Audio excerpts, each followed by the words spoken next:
What's up? Welcome in to Chicago Bears Now. My name is Harrison Graham. We are live here on YouTube. Happy Thursday, everybody. Bears football finally almost back. Feels like it's been a while coming off the bye week, but we are locked and ready to go. So thanks, everybody, for rocking and rolling with us here on a Thursday. Shout out your city. Let us know where you guys are tuning in from. We got Cullen in the house. Cullen, 3 days away from Bears football being back for the rest of the season every single week. Yeah, Harry, it just wasn't the same last Sunday without you, man. I'm happy that we got Bears football back against the Washington Commanders. Hopefully we get the dream number 1 versus number 2 overall pick matchup that we've been craving, but it's not looking that way. You know, we'll talk Jayden Daniels here. You know what I was thinking earlier as well? So the Vikings play the Rams tonight. There's a scenario that the Vikings could be in last place by the end of the weekend, even at 5-2. If they lose tonight and the Bears, Packers, and Lions all win, actually it doesn't even matter if the Lions win because they have the head-to-head, the Vikings would be in last place at 5-2 in the NFC North. So should be pretty crazy. Like one win here, one loss there can be the difference in this division right now. So go Rams go tonight, and we'll see if they can pull it off. Rams getting pretty healthy at the right time. So yeah, Puka Nacua expected to be back. Might be the last time for 9 and dime. Matthew Stafford, Cooper Kupp. Yeah, I mean, if they win, do they stand pat? Do they just kind of try to make a push? We'll see. Kenneth saying, anyone else drunk? I am not, but hey, have at it. We got Sean in Rockford, Illinois, Lacora, Cal, Denville, Illinois. We got Jim H. in Tempe. Middlebury, Indiana is where Christian's watching. Wicked is in Oakland. Let's see. We got Z. Ganji in Bloomington. John Orticelli in Marquette. Illinois, go Bears. What's up, Jake? We got Ken in Winnipeg. Joe in Mapleton. Elk Grove, Illinois is where Kobe's watching. Jordan, Minnesota from Santana. Clinton, North Carolina from Hunter. Got Mike in Iowa. Kansas City, Missouri from Josue. Wasim in Irvine, California. Rebecca in Fort Myers. We got Roscoe Village from Kenneth. What's up, Kenneth? Nexus in New York. Shout out to everybody for tuning in here on a Thursday. All right, the question everybody wants to know, will Jayden Daniels play on Sunday? P for play, W for won't. I don't think he's playing, Cullen. I'll dive into that further, but the feeling I get is that they're going to hold him out a week with those sore ribs. Yeah, I mean, Harry, you can obviously speak to this. Injury independent. Usually if a player doesn't practice, all the way up till Thursday, which, again, they're trying Through Thursday, excuse me. They're trying to practice him or see if he can practice tomorrow. That's usually not a good sign. Yeah, it'd be one thing if he was like a 10-year vet. I don't know. When Justin Herbert had the high ankle sprain a few weeks ago, it's like if he misses practice throughout the week, it's not a big deal. But, Jayden Daniels, I know he's been awesome, but, are you going to trot him out there against the best defense he's played this year if he doesn't practice all week? It seems unlikely. Now, they could do it. I think they'll kind of hold the mirage that he's questionable leading up to Sunday. I don't think tomorrow they'll declare him out. That's just – I don't think they'll do that. But I think when it comes down to it, when the inactives list comes out on Sunday, I do think he'll be inactive. That is my prediction. I hope he's not. I hope he plays. I hope we get to see Caleb versus Jayden. But I think Washington's going to be cautious here, and CBS is going to be pissed because they optioned this game into their primetime window. So, it is what it is. Most people are saying no. 69% of the vote, 70%. Is no on our live poll as well. Kenneth says, Komet anytime touchdown. I like it, Kenneth. He had 2 tuds last time out. I also love a Rome Odunze breakout game because I feel like Washington does not want DJ Moore to embarrass them again like he did last year. He went for 8 catches, 230 yards, and 3 touchdowns, and I think Justin overthrew him once too. It easily could have been 280. I think they're going to key in on him, and Rome against this pretty limited secondary should get some good looks. I like him to have a career game early on in his career here. I know he went for 100 against Indianapolis in Week 3, but that was largely in catch-up time, playing from behind. I think Rome has a breakout performance here. That's my prediction. Yeah, I mean, their cornerback room is, they're loaded, Harry. Michael Davis, Emmanuel Forbes, Noah and Benjamin St. Juice. It's a real tough slate Rome is going up against this Sunday. Yeah, I think it's big advantage Bears weapons versus Commanders secondary in that regard. All right, make the call. What should the Bears do at the trade deadline? Should they buy or should they sell? I'll make this the poll question as well. What should the Bears do at the trade deadline? I'm going to get a few shout-outs as they come in, Colin. I can. Yeah. Chase saying buy. Peyton saying sell. Playboy saying buy. Sawyer saying both. You do both. Yeah. Poles has done that before. He traded Roquan Smith away, traded for Chase Claypool at the same deadline. It's very true. Obviously, Claypool flopped. We all know that. Yeah. I'm getting some boths, but I'm not sure if those Bs are for both or buy or what, but... Yeah, I should have added both as a poll question as well. That's going to be interesting, man. I could see them selling low. Like, we talked about that on this morning's episode. Guys like Dominique Robinson, if a team will take a flyer on him. Maybe Khalil Herbert. Larry Borum was mentioned from ESPN's Jeremy Fowler. Obviously, Nate Davis. I could see them selling guys like that, like just deep depth guys that aren't really playing. But I don't think they're going to sell like legitimate players, like starters or like high level backups. So if they sell, I think it'll be minimal pieces. And if they buy, I can also see them buying low too. Like what have we talked about a bunch? Like a third defensive tackle, like a Shelby Harris, a B.J. Hill, Dalvin Tomlinson, like someone like that. I could see. The Bears pulling the trigger on, depending on how they feel about Zacch Pickens coming back. He practiced in full today. Do they view him as a number 3 DT? I'm hesitant there. I'd like to get someone better, but we'll see. I could see a lot of scenarios playing out here. Hunter Young says, is Nick Wright delusional or accurate about Caleb and the Bears? Well, his bold prediction was that the Bears would represent the NFC in the Super Bowl. I guess it depends on what you mean, because I don't think he's delusional in thinking Caleb is and is going to be really good and that the Bears could be really good. Is predicting them to go to the Super Bowl a little delusional? Probably a little bit. But I will say this. I think the Bears, Cullen, are built if they do get into the tournament. What do they have? Defense that should be able to travel. They found running game. In theory, a good running game, which those two things in the playoffs are huge.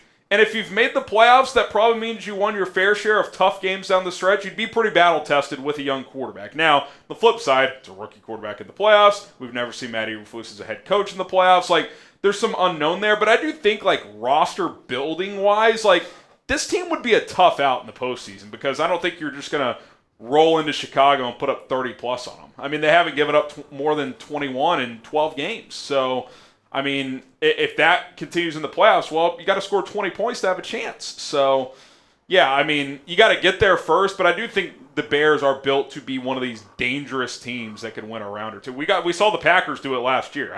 They snuck in and won, beat the Cowboys, and should have beat the 49ers. So I wouldn't rule it out. Let me just ask you this, right? Because the Bears hold, as of this current moment, the final playoff spot in the NFC.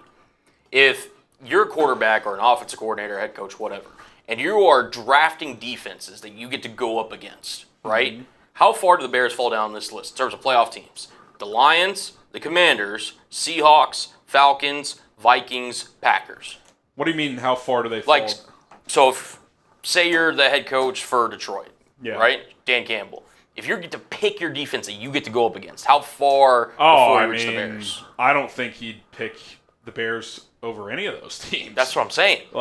And right now, the Bears' playoff matchup would be Washington on the road. Mm-hmm. That's a toss-up game. If both teams are healthy, if anything, the Bears are probably slightly better as an overall team. So, yeah, I don't think any of whoever wins the NFC North, I don't think they'd want to play the Bears in the first round. So, say, maybe the Packers because they've had the huge advantage head-to-head, but Detroit would not. I don't think – if the Bears had to go to Minnesota in a playoff game, I would take my chances there. I know that's a hard place to play, but indoors, Caleb Williams and a track meet type of environment with probably the slightly better defense, like I think that's winnable. So yeah, I hear you. Like this would be a team that would be a feisty playoff team, I think. But problem is can you get there? Because it's the depth of the NFC. We've talked about this too. Carolina and the Giants, but even the Giants, like if you don't show up, they could beat you. Carolina is like the only team in the NFC that's a joke. I mean, even the Saints, if they're healthy, they're clearly better than their record. They're just so beat up. I mean, go through the divisions. Whole NFC North is good. NFC East, sure, Giants aren't great, but they've been competitive in some games. Dallas, they're getting blown out some, but they're still talented. Eagles and Commanders are obviously formidable. NFC South, top two teams, Bucks and Falcons, are tough. I still think if the Saints are healthy, they're at least like a 7-8 win type of team. They've just had so many injuries. Obviously, Carolina sucks.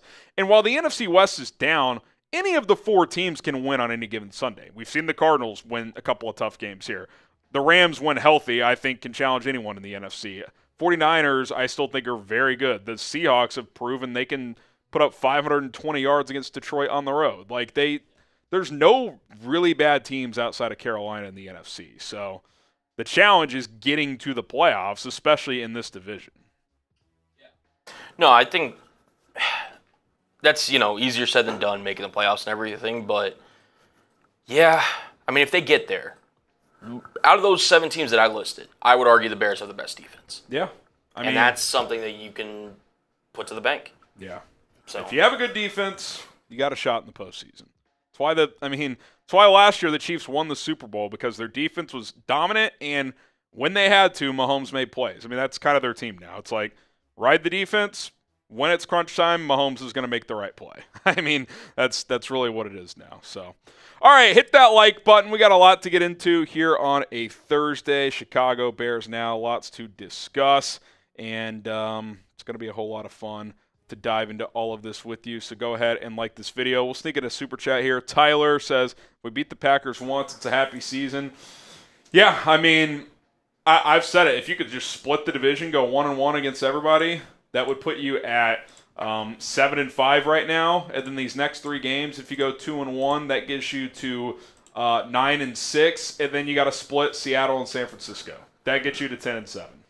And if you go 10-7 and that doesn't get you into the playoffs, well, so be it. I mean, I'll be able to sleep at night if the Bears win 10 games and miss the playoffs. But got to be thinking 10. Tyler, you're going to be so happy when the Packers get swept. Colin has said it. He's called the sweep. He's called the sweep. He's called it. It's happening. All right, October's almost finished, by the way, and the winner of our October Boom Club race, which Michael Horowitz has 5 booms this month, is going to get a Gale Sayers signed Bears jersey. That's pretty sweet. Signed Gale Sayers jersey. So 5 is the number to beat. Ron C. has 4. Mark Lavelle, Glenn Miller have 3. Sealand, Club Dub, Dr. Voodoo each have 2. Missouri Mahler has 1. So it's a tight race. Got about a week to go here until the end of the month. So whoever booms the most in the month of October, and to boom, it's a $100 super chat. So if you send in a 200 or a 300, that would be 2, 3, etc. We do count those as multiple, but that is where that sits right now. All right, here's what's coming up live on Chicago Bears Now. We got the latest Bears news and injury updates, including an update on Jayden Daniels. Live Q&A, hashtag Bears or super chat. Don't sleep on Marcus Mariota if he has to start. I know he hasn't been as great in recent years, but there's a few reasons why he could have success in this game on Sunday. So we will dive into all of that. We'll catch up on any super chats that come through after this first segment. Let's go ahead and dive on in to Chicago Bears Now. I'm Harrison Graham. Time to get into some Bears and Commanders injury news. Plus, toward the end of the show, we'll talk a little Montez Sweat as he goes up against his former team. But first, all eyes continue to be on Jayden Daniels. Will he play this week? Well, trending in the wrong direction if you're a Washington fan. For the second straight day, Jayden Daniels did not practice. He is dealing with that rib injury. Now, Adam Schefter had an interesting note saying that Washington plans to attempt to try to practice Jayden Daniels on Friday. Couple things to kind of explore with this note from Shefty. 1, plans to attempt to try. That doesn't sound super optimistic. And 2, Friday practices are typically just walkthroughs, so I could see a situation where Daniels is listed as limited tomorrow, and the Commanders kind of just keep that smoke screen alive that he could be available to play on Sunday. Like, I do not expect them to come out tomorrow and rule him out. I think they'll ride this out to Sunday. But I personally believe, and I hope I'm wrong because I want to see Caleb versus Jayden, but I don't think Jayden Daniels is playing. I think Washington is going to take the cautious approach here. They know that he's their prized possession. They know that it's a long season ahead. And they know that he's 190, 195 pounds, a thin frame, going up against a defense that will light you up if given the opportunity. So I just feel like Washington is going to take the long-term approach here and say, okay, let's sit him 1 week, and then we'll get him back on the horse the following week. Maybe I'm wrong. I hope I'm wrong. I'd like to see them go up against each other, but that is my gut feeling here on Thursday. And if he is out, that means Marcus Mariota is in. And I thought Mariota, yes, you have to factor in the opponent. Carolina's terrible. But I thought he had one of his better games in quite a while, to be honest. Things flamed out late in Atlanta. He looked terrible in brief snaps with Philadelphia last year. 18 of 23, 205, couple of touchdowns, is still mobile. He at least looked functional in that Cliff Kingsbury offense, and I would expect them to not have to change much with the playbook because his skill set is he's just a worse Jayden Daniels, right? Mobile, throws the ball with decent touch, etc. So that is who they will turn to if Jayden cannot play. What do you think? What is your gut feeling? Who starts for Washington on Sunday? Type JD for Jayden Daniels or type MM for Marcus Mariota? I think it's the Mariota show, but we'll know more as we get closer to Sunday. All right, let's get to the latest on Jaquan Brisker and Kyler Gordon.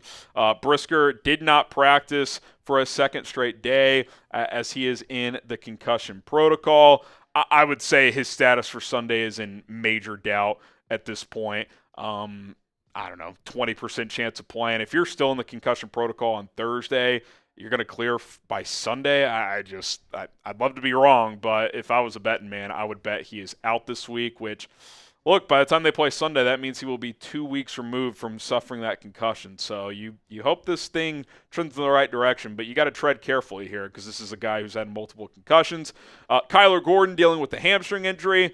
I would say his status is also in major doubt. Now, maybe it feels better tomorrow and he's able to work out on Friday and have a chance to go on Sunday. But those soft tissue injuries, you know how it goes. I mean, it's typically, 2 to 4 weeks on something like this. And this Sunday will be right at 2 weeks. So maybe they hold him out and try to get him to go next week against Arizona. And looks like Elijah Hicks and Josh Blackwell. I was hoping one of those guys would play, and maybe one of them will, but if I were to guess, I would say that's pretty unlikely. And in fact, I wouldn't be surprised if both were ruled out tomorrow, which means we'll get Elijah Hicks for a second straight week. Thought he played well against Jacksonville, held his own. Josh Blackwell had an interception in relief of Kyler Gordon. He's not the box player Gordon is, but he covers pretty well. So, I don't think it's like some irreplaceable drop-off, but certainly a drop-off. Kyler Gordon's one of the better nickels in the NFL.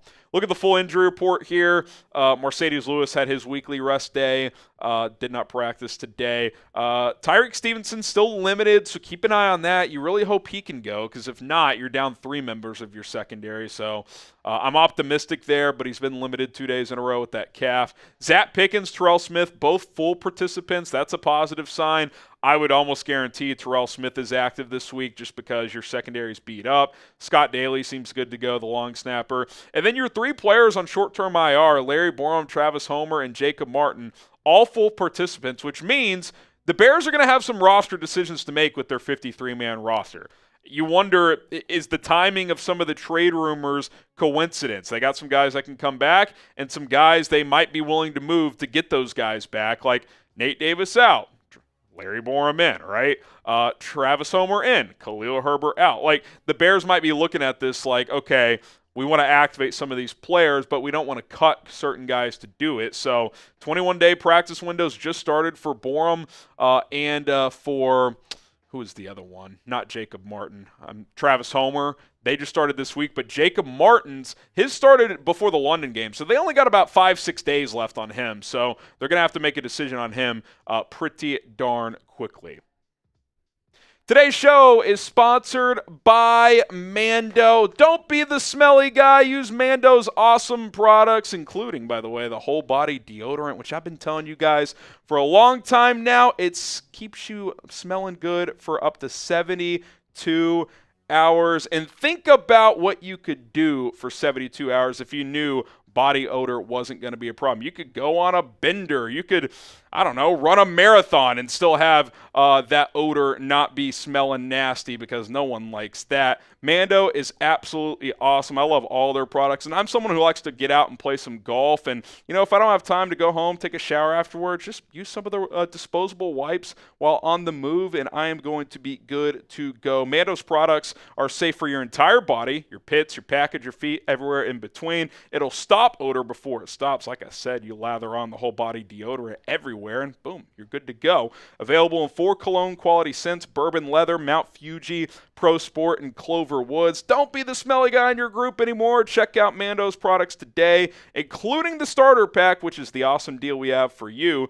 Promo code CHAT to get $5 off the starter pack, which comes with the solid stick deodorant, cream tube deodorant, and more. That's code CHAT at shopmando.com. That is shopmando.com, promo code CHAT for $5 off the starter pack. Check out Mando today. That link will be in the comments and in the description of this video. It's Mando. Keep yourself hygiene. Okay, Commanders now. We already talked about Jayden Daniels. Brandon Coleman still in the concussion protocol, did not practice. Cleveland Ferrell did not practice either with a knee injury. And then all these players were limited. Nick Allegretti with an ankle, Dorrance Armstrong with a rib injury, Tyler Biadasz with a thumb, De'Ami Brown with an ankle, Derek Forrest with a neck. He was a new addition, so keep an eye on that. Dante Fowler with the groin injury, Cornelius Lucas neck, and then Tyler Owens with a shin injury as well. So a lot of guys who are probably in that questionable range for Washington. And speaking of this matchup, we will be live this Sunday for Bears versus Commanders. So be sure to subscribe to the channel. We'll go live around 2 o'clock Central Time for a 3:25 kick this Sunday afternoon. We'll, of course, have videos between now and then uploaded and published here on the channel. So stay on top of everything surrounding this matchup here on Chicago Bears Now. Okay, let's get to Montez Sweat now, the Bears edge rusher, and I kind of feel stupid. I didn't really even think about this, but talked about his return to Washington, who he spent the first 4 years of his career with, etc., going up against his former team, and he was asked about the trade coming to the Bears and why it's been a good thing for him. He said there's many factors. I mean, I got my first Pro Bowl. I got paid. But, I mean, I'm happy just being somewhere that I'm wanted. Being in a place where they want me to be here, and I got a spot. A little jab there, like, hey, yeah, Washington clearly didn't value me. And don't forget, they traded him before Chase Young at the deadline last year. They traded both, but they traded him before Chase Young, and clearly Sweat's the more complete and better player.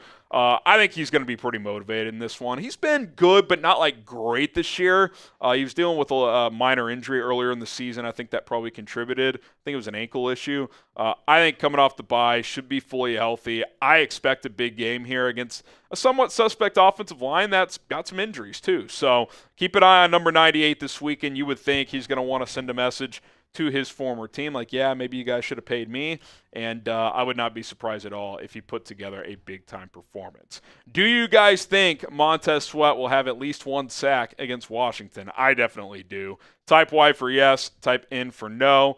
Give us your thoughts on that below, and don't forget to give me a follow on social media. It's at HGramNFL, at HGramNFL on Twitter. Same handle on Instagram, by the way, if you want to find me over there. Talk some more Bears and NFL football on a daily basis. Okay. Yes or no? I think we get a big Montez Sweat game. I can see it. I think we get a big game. He's had some good games, but he hasn't had that, like, whoa game yet. Whoa. Also, we've got a random FGB chat while we were recording there. They know ball. They know ball. They know ball. They know Bears. Just wanted to point that out because that's awesome. Bears. That's always appreciated. Christian, Wasim, DC Viper says no. Jake, Blake, Chef, Abraham all saying yes. Ganji says yes. Christian, Wasim say yes. Craig says yes. Tommy, Ron all saying yes.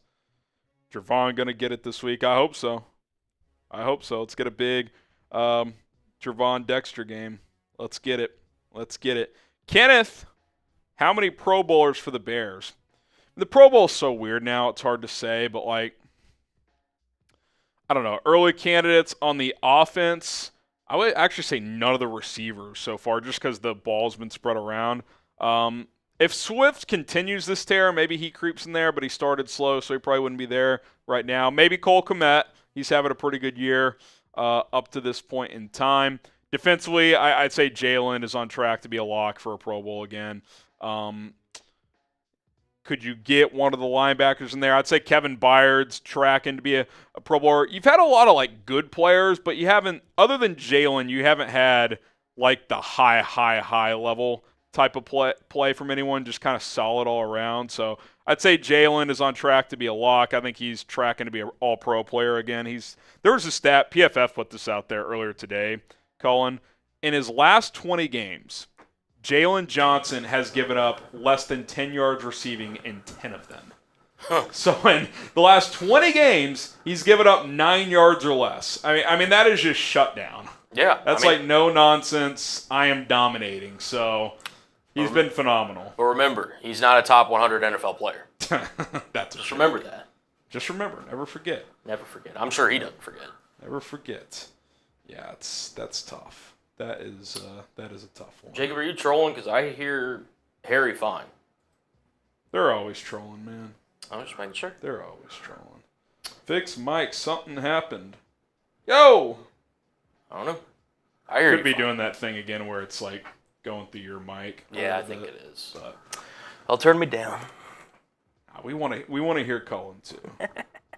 Yeah, I think that's what he's Mic sounds weird. Yeah, audio echoes. I think the echo is so like in some of the studios, like when we do our watch parties, we're usually in bigger studios.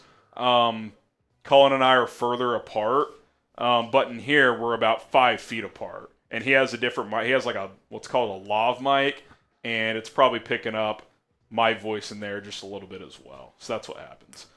All right, hashtag Bears or Super Chat. Get your questions answered on the show. It's hashtag Bears or Super Chat. If you Super Chat, you can jump to the front of the line, and we'll get to your hashtag Bears questions as well. Trade deadline 12 days away. You can ask about this game as well. See Peyton, Matt Nagy, DC Viper getting your questions in. So you got any questions, fire away here on the program, and get you guys covered. Get to as many of your questions as we possibly can get to. So let's go. Let's freaking go. All right. I think we got enough to get started here. Let's get to it. Your questions, my answers, hopefully. Chicago Bears now. I'm Harrison Graham. Let's get into a Chicago Bears now mailbag. We got major bear alerts saying, with the Saints likely selling, could Chicago revisit trading for Chase Young? Ah, yes. Let's bring back the Chase Young trade rumors. I guess you'd never say never, but I do think the value would be significantly different this time around. He had to sign a one-year deal for a reason. He's not a high-energy, down-to-down player. He's kind of known as someone who takes plays off. He's certainly a talented pass rusher, questionable player against the run. But, if it was like a fifth-round pick or something like that, I'd be open to it potentially. I would probably lean on Montez Sweat for kind of guidance and thoughts on that. Not like to make a decision, but like, hey, give us the skinny on Chase Young. Like, is he worth taking a chance on? Like last year it was like, would you trade a second or a third for him? I don't think it would be in that realm. I think you're talking like a fifth or sixth. But you could talk me into it if the price was right, but I don't think he'd be some major difference maker. I think he would just be a rotation guy at this point.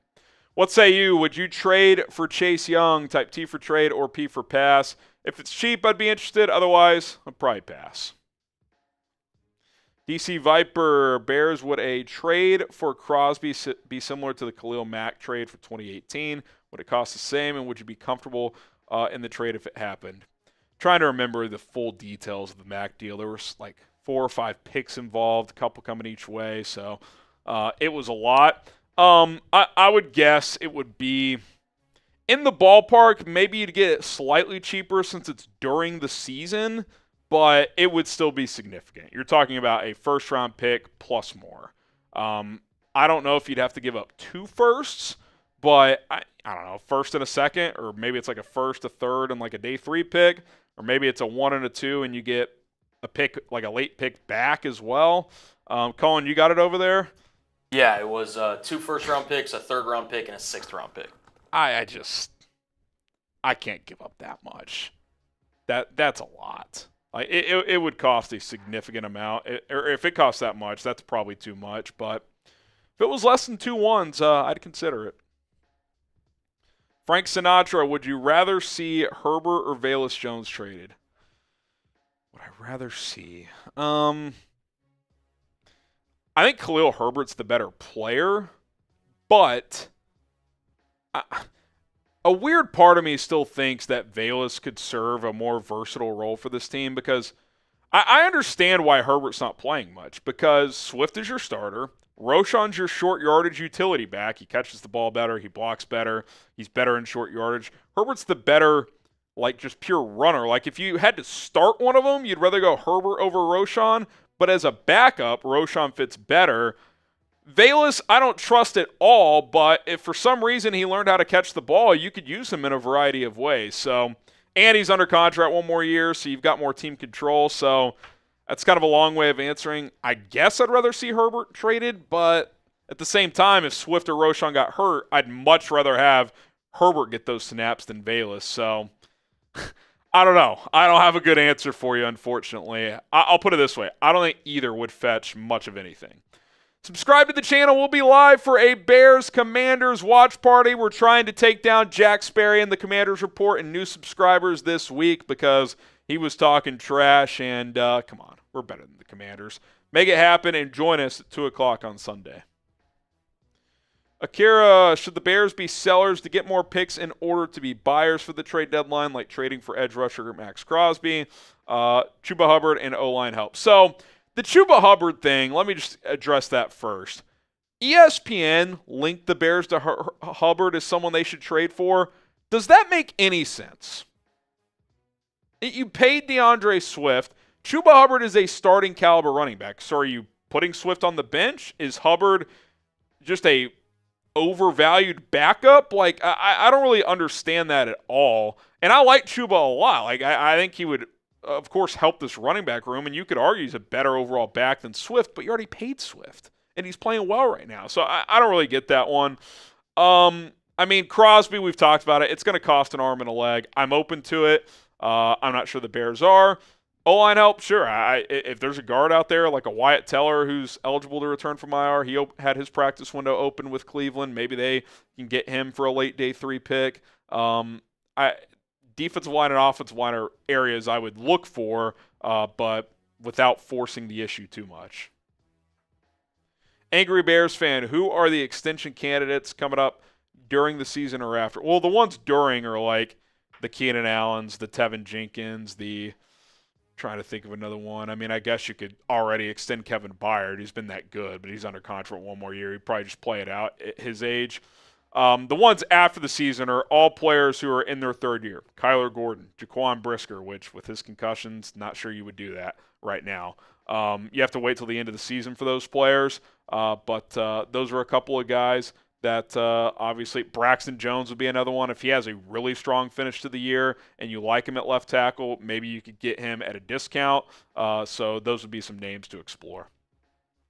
You should do more than explore. You should sign up with Prize Picks today. Daily Fantasy made easy, where you can turn $10 into $1,000 right now with just 4 correct picks. Set your lineups of 2 or more players, and the more you put into your lineup, the more you can win. PrizePicks.com/CLNS. Use the code CLNS to get our awesome deal right now, which is a $50 bonus straight into your account when you play for just $5 right now.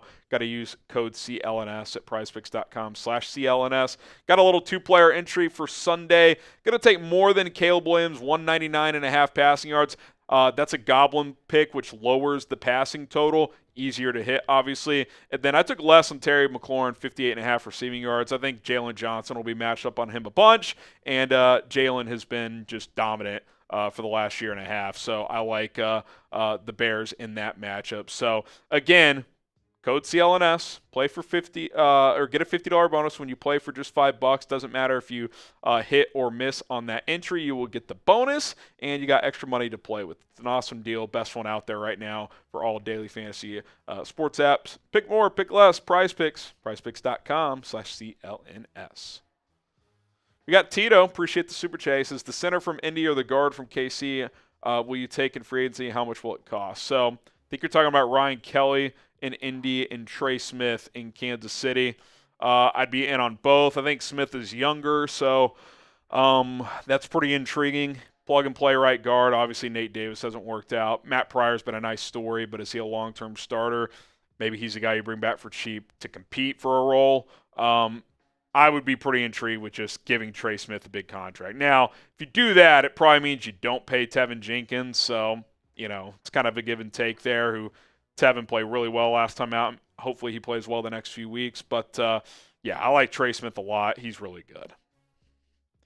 Poppy Chulo sits. Is your boy Mitchell Renz delusional with his Crosby takes? I don't think delusional. I think he's a passionate Raiders fan. I do disagree with him at the notion that Crosby will never be traded. I think there's a very real possibility he's traded at some point, even if it's not right now. A player who's that competitive and wants to win that badly eventually will just fold if the team he's on just keeps losing and continues to be an embarrassment, which they have. The Raiders are nowhere close to winning, which is why, even if it doesn't happen right now, like if this goes on for 2 more years, you're going to tell me Crosby's going to keep signing up for this? I don't see it. So I think if you're a Vegas fan, you got to be pretty nervous about losing him at some point because he wants to win and they're nowhere close. So, yeah, delusional, I wouldn't go that far. But, yeah, I think Crosby at some point could just bend the knee and say, screw this, I'm out of here. Predict the score, Bears, Commanders, Sunday, CBS, 3:25 Central Time. Who wins? What is the final score? Drop your predictions in the comments. If Jayden Daniels plays, I got Bears 28-24. If Marcus Mariota plays, I got Bears 28-17. Excuse me. All right, Blacks 69 says, predict Caleb's stat line. I will be at FedEx on Sunday. I like a big game. I'll go like 255 passing, 3 touchdowns total. I'll go 2 passing, 1 rushing. This Commanders secondary is pretty poor. Their D-line's beat up right now. I think the offensive line should have another good game. So I like Caleb to put a pretty good performance out there. Maybe it starts a little slow off the bye week, but this team starts slow every week. So maybe the bye week will help in that regard. DeJounte Perkins, would you take prime Devin Hester, Forte, and Urlacher added to the team if it meant Matt Canada becomes OC, Nathaniel Hackett head coach, and Matt Millen GM? Honestly, no. There's almost no scenario where I would take Hackett as my head coach. He is a joke.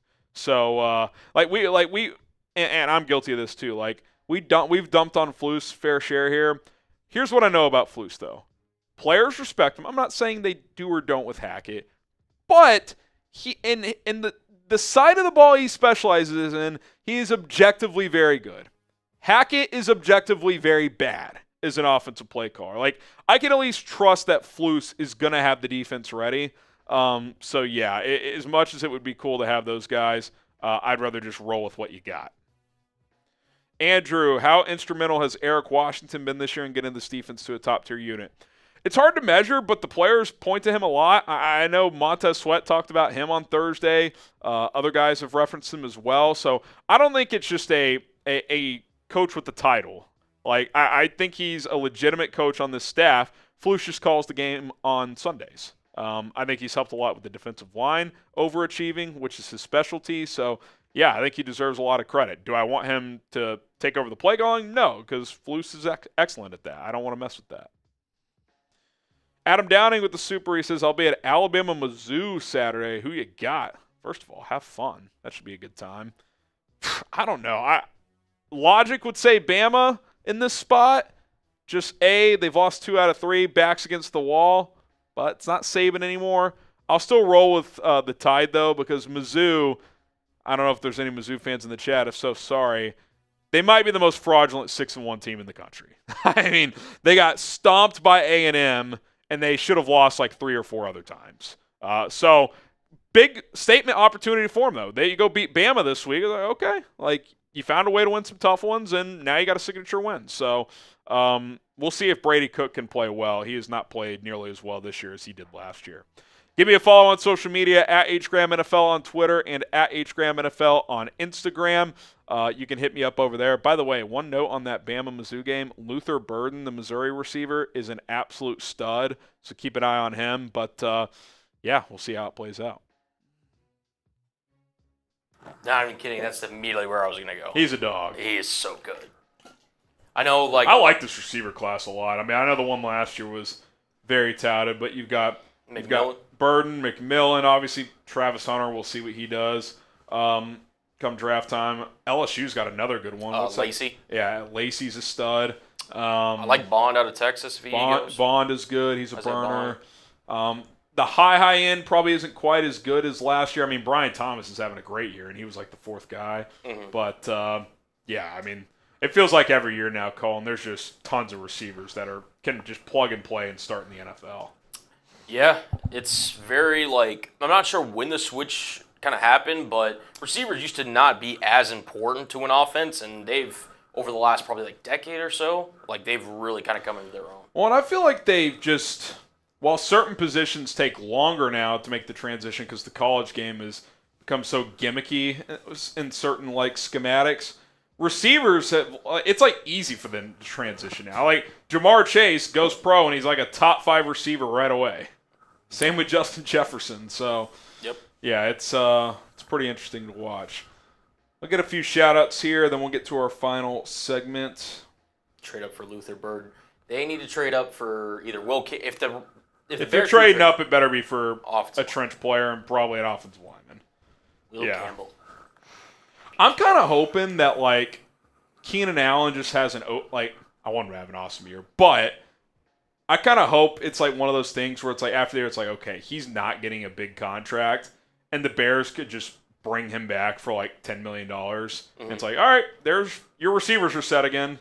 Like, It'd be nice to go into the offseason basically with no need at receiver, and then you can just load up in the trenches. Yeah. Like, draft a couple offensive linemen, draft a pass rusher, sign another defensive tackle, that type of stuff. So, I do wonder, like, is Tyler Scott just not in their plans anymore? Like, feels weird. I couldn't remember the last time he had a significant He doesn't even moment. Get snaps. Like, DeAndre Carter's their fourth receiver. Like, legitimately, the most memorable play is him in preseason. That comes to my mind. Yeah. Well, he had that big game against the Chiefs in the final preseason game. That was it. Like, I wonder if he was, like, close to getting cut. Like, did he barely make the team? That would be contrary to everything we heard. The entire I mean, the first half of training camp, he was, like, awesome, it sounded like. And then I guess it slowed down a little bit. But then he had that big game against the Chiefs. DC says, Scott sucks, I won't lie.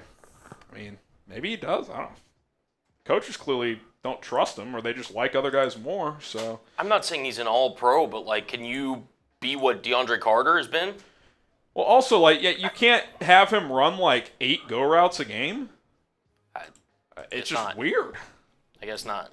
But, yeah, I mean, they know more in the building than I do, so. Just odd. It is what it is. All right, we got one more segment to go, and then we're going to call it here on Chicago Bears Now. If any more Super Chats come in, we'll get those answered on the way out, and then we'll be on to our weekend. So, let's go.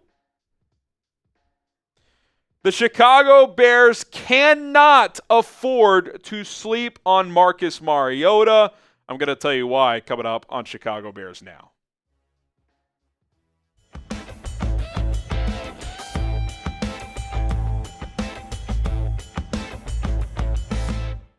I'm Harrison Graham. This is Bears Now by Chat Sports. Bears, Commanders coming off the bye week. Bears currently a 3-point favorite. We're filming this Thursday night, so we don't have a final resolution to Jayden Daniels' status. But if he does not play, it is going to be Marcus Mariota getting the start for Washington.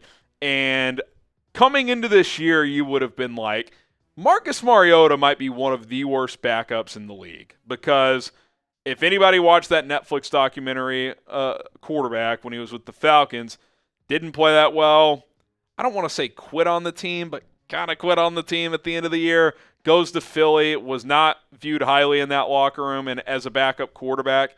But he has a history of playing, and last week at least, he looked pretty damn good. I get it's against the Panthers, but pretty efficient game, right? 18 of 23, couple of touchdowns, can still run. That's one thing that still is there. Now, he puts himself in harm's way. He's got a history of getting hurt, so keep that in mind as well. But from what I saw him, from what I've gone back and watched, looked pretty solid. Now, Kingsbury kept it pretty simple for him. The Panthers' defense is atrocious, and they've had a ton of injuries, so it's not like you're going up against the 85 Bears. But still, like, give credit where it's due. He plugged in and did what you want out of your backup. He did not lose the game for you. He played well, and obviously they dominated, but Carolina sucks. But if he played like that against good defenses, they wouldn't have scored 40, but they would have had a chance to win the game. And ultimately, that's what you want out of your backup. And if you're the Bears, you can't afford, if, let's say, Jayden Daniels is ruled out before kickoff, like, oh, this is easy, this is a cakewalk. Like, no, you're still going to have to show up and play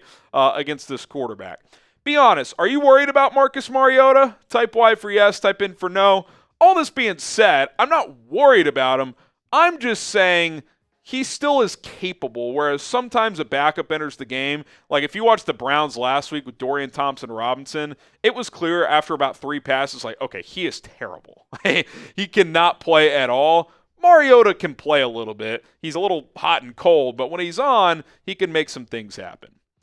All right, let's go through some things here. Don't sleep on Mariota. Number one, the offense doesn't really change. Now, that doesn't mean, you're going to call every single play that you would normally call for Jayden Daniels, but what Daniels does well, Mariota does as well, just not as well as Jayden does, right? Like, there's going to be quick hitters in this offense with Kingsbury. We'll get to him in a second. They'll take their deep shots every once in a while. I think Mariota hit a couple last week, and the QB run game will be a part of it. They will dial up some RPOs, which is either a handoff or a throw, but they will also dial up some zone reads, especially in the red zone if they get down there. So just because Daniels is out doesn't mean they're going to – you can't afford to not utilize Mariota's legs, because if you just call a game for him as a pocket guy, you're not going to be successful. So I would imagine the whole playbook would be open for him. Number 2, Cliff works well with dual threat guys. Like throughout his career, going back to Patrick Mahomes at Texas Tech,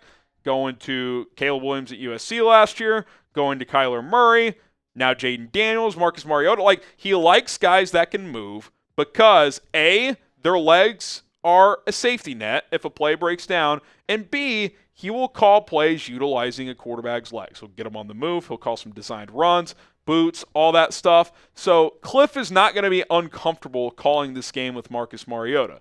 Whereas if 37-year-old Matt Ryan was the backup, it's like, well, he's a statue. He can't move at all. That would be a different thing that you're facing. So I don't think you can just look at this like, oh, well, no Jayden. I mean, Mariota's not going to be able to do any of that. He actually can do a lot of the same things, just not as efficiently and not as well at the end of the day. All right, more on Mariota here in just a sec. Today's show is sponsored by Mando. Smell better for longer with all of Mando's products, including the whole body deodorant here. You can lather this on before you go on a long workout. It's going to keep you odor-free for up to 72 hours. Think about what you could do over 3 days without having to worry about your BO. I mean, you go on all kinds of benders. You could go on a couple of jogs. It's amazing what you could do with that amount of time. I love all their products. I also like the deodorant wipes, which are very easy to transport, use on the move. I like to play golf sometimes on my days off. And if I don't have time to run home and shower, I'll just lather myself down with their wipes, and I am good to go. Mando is clinically proven to control odor for up to 72 hours, depending on the product. It's safe for your entire body, your pits, your package, your feet, and yes, everywhere in between. It'll stop odor before it starts, and it's available in 4 cologne quality scents: Bourbon Leather, Mount Fuji, Pro Sport, and Clover Wood. So don't be the smelly guy in your group anymore. Check out Mando's products today, including the starter pack, which comes with a solid stick deodorant, cream tube deodorant, and much more. New customers are going to get $5 off the starter pack with code CHAT at shopmando.com. That's code CHAT at shopmando.com. Take advantage of that discount. That equates to over 40% off of the starter pack. It's time to smell better naked, fellas. Your partner will thank you. That link is in the comments and in the description. All right, keep it rolling here. Mariota's done well against the Bears. He's 2-0 against Chicago. And by the way, with two different teams, and I want to give Kevin Fishbane a shout out here of The Athletic. The only other quarterback who has won 3 games against the Bears with 3 different teams, at least in like recent history, maybe it happened a long time ago, Brock Osweiler, of all people, did it with the Broncos, Texans, and Dolphins. I got to be honest, I don't even remember him playing for the Dolphins, but he beat Vic Fangio 3 times, which is pretty amazing. Marcus Mariota's got a chance to do the same, so let's not let that happen again. Back in 2016, when the Titans played the Bears, you see the numbers there, 15 of 23, 226, couple of touchdowns, rushed for 46 yards as well, really good passer rating.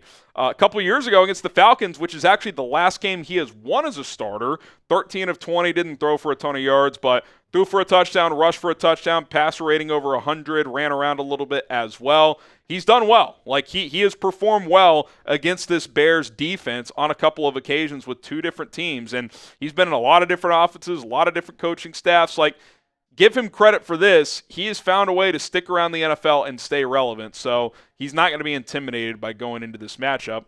And that brings us to the last point. He's a very experienced NFL starter. He's been a backup for a while now, but he started 74 games in his career. Like, these are real numbers. These are not just like, oh, he's a bad backup for 12 years and stuck around because he's good in the QB room like Nathan Peterman or something like that. Like, the accuracy is, hit and miss, but we know he's dual threat, over 2,000 rushing yards, 17 rushing touchdowns, all of that. He's 34-40 in 74 career starts. This is not some guy who wins 30% of his starts, just under 50%. He beat the Chiefs and Alex Smith in a playoff game several years ago with the Titans. Like, this guy has played and won big games throughout his career. I'm not saying all this to terrify you of Marcus Mariota. I'll just say I was a little guilty of when they signed him. Like, oh my God, Mariota, he's a joke. I watched him play last week, and I don't care who he was playing against. He looked at least competent. So, again, with the way Cliff calls offense, it's QB-friendly, his dual threat ability. You can't just show up and expect to win. Like, you're going to have to be locked in and assume this is a high-level starter. And the good news is, if you do that, and I'll tell you some things the Bears need to do defensively, you should win this game, I don't want to say easily, but comfortably. But don't just show up and roll over, because you will lose to Marcus Mariota if you do that. Subscribe and join us for our Bears Commanders watch party live on Sunday at 2 o'clock Central Time.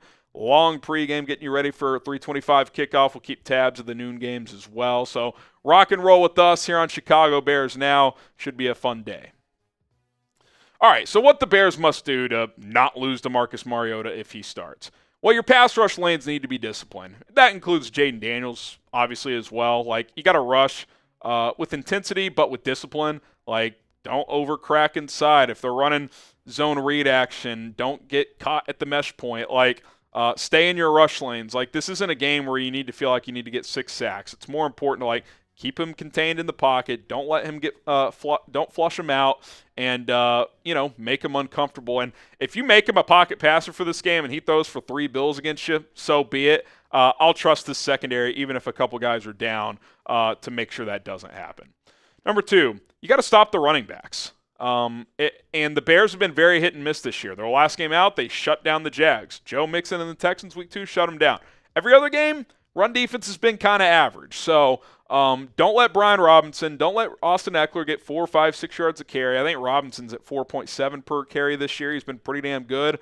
You got to keep him in check. I'm not saying completely shut him down, but let's keep him under 4.1, 4.2 yards per carry. Let's get him below his average. And then take away Terry McLaurin. Jalen Johnson doesn't always shadow the entire game, and I'm not saying he has to here, but if Terry gets a couple of catches early, if he's on Tyrique Stevenson or something like that, like, just put Jalen on him and take him away. Terry might get a catch or 2 on him, but Jalen Johnson's going to win that matchup more often than not. Make the other guys beat you. Luke McCaffrey, De'Ami Brown, backs out of the backfield catching the football. Like, if you just rush with discipline, slow down the running game, and don't let their number 1 guy go nuclear, at the end of the day, it is Marcus Mariota. If you play with intention, you should be able to win this game. I don't want to say easily, but you're clearly the better team, especially without Jayden Daniels. Okay, predict the score. Bears, Commanders, who wins? What is the final score going to be? I said if it's Jayden Daniels, I got Bears 28-24. If it's Marcus Mariota, I'm going to go 28-17. I think the Bears end up pulling away in the second half of this one. If it's Mariota, what say you? Drop your score predictions in the comments below. And be sure to subscribe and join us for our watch party on Sunday. We'll have a couple of videos between now and then as well. Bear down. We will see you guys soon. Sam Lockterra, legend here on Bears Now, had a very interesting point while you were reading that. Oh, yeah? He said if the Bears score more points than Washington, they will likely win the football game. Shout out to you, Lockterra. Lockterra and I had a time in Chi-Town. He met up. Good times. I'm already missing it. Already ready to get back. But what a legend he is. What a legend. We'll have to bring some more of the office crew. Maybe Cullen can fly out, get Rolly up here. A couple of the other guys from the office. Try to make it happen. Love to visit Chicago one day. Be fun, man. Be fun. All right, we're out of here. Busy weekend ahead, and then it's game day, baby. Oh, one more super chat on the way out. Keeping the show going. Keeping the show going is Jeremiah Warren. And I gotta get a new link. Give me a second. I'm trying to explain this in a way they would understand. Gotta update the hourly software. It's like based on an hour system. But I'll just read this real quick. He says, would you rather be forced to start a Packers Chat Sports channel or have Zacch Hample replace Cullen as a co-host for the rest of the season? Oh, man. Wait, what's the... That's just a brutal... Why am I getting thrown into this? That's Hold a brutal... That's a brutal... If this is the Zacch Hample I'm thinking of, those are brutal options. I couldn't do a Packers channel, though. I mean, that's just... To be honest... That's not an option. I wouldn't either. That is not an option. But we're not replacing Cullen, so it doesn't matter. We'll get you on screen, Jeremiah. That'd be sick, Sam. We'll try to make it happen, man. It'll be awesome, man. Maybe we come up for a ball game in the summer. Cubs, White Sox, something. Who is this guy that he's referring to? Is this the social media guy that y'all are talking about? I have no idea. I think this is the social media guy they're talking about. Here's the thing. If this is an unsufferable guy or whatever, like, yeah, it would suck to obviously not be here, but you can't ask Harry to host the Packers channel. No, I wouldn't do it. I can't and obviously won't read that comment, D. Jeremiah, but I think that we're talking about the same guy. The baseball collection guy, yeah. I know who you are talking about. Yeah, he's pretty brutal. But starting a Packers channel, Jesus. The Notcast, some Chat Sports, Chan now, and some, I don't even know what you're saying now. You're some Chat Sports, Chan. Does anybody know what he's saying? I have no idea. I don't know what you're saying. This has gone very weird the last 2 minutes here. Plastic Cup says respond to me. He said, that's a cutie name, T-He, replying to D. Jeremiah. All right. I don't even know what's going on anymore. It's about that time. Sam says I'd start the Packers channel. Nobody said I had to be positive. That's true. We could start the Packers channel and just shit on them. Maybe that would be the play. Yeah. Maybe that would be the play. All right. We got to get out of here. Appreciate everybody for tuning in to Chicago Bears Now. I'm Harrison. He's Cullen. We're outie. Peace out. Big game Sunday. See you then.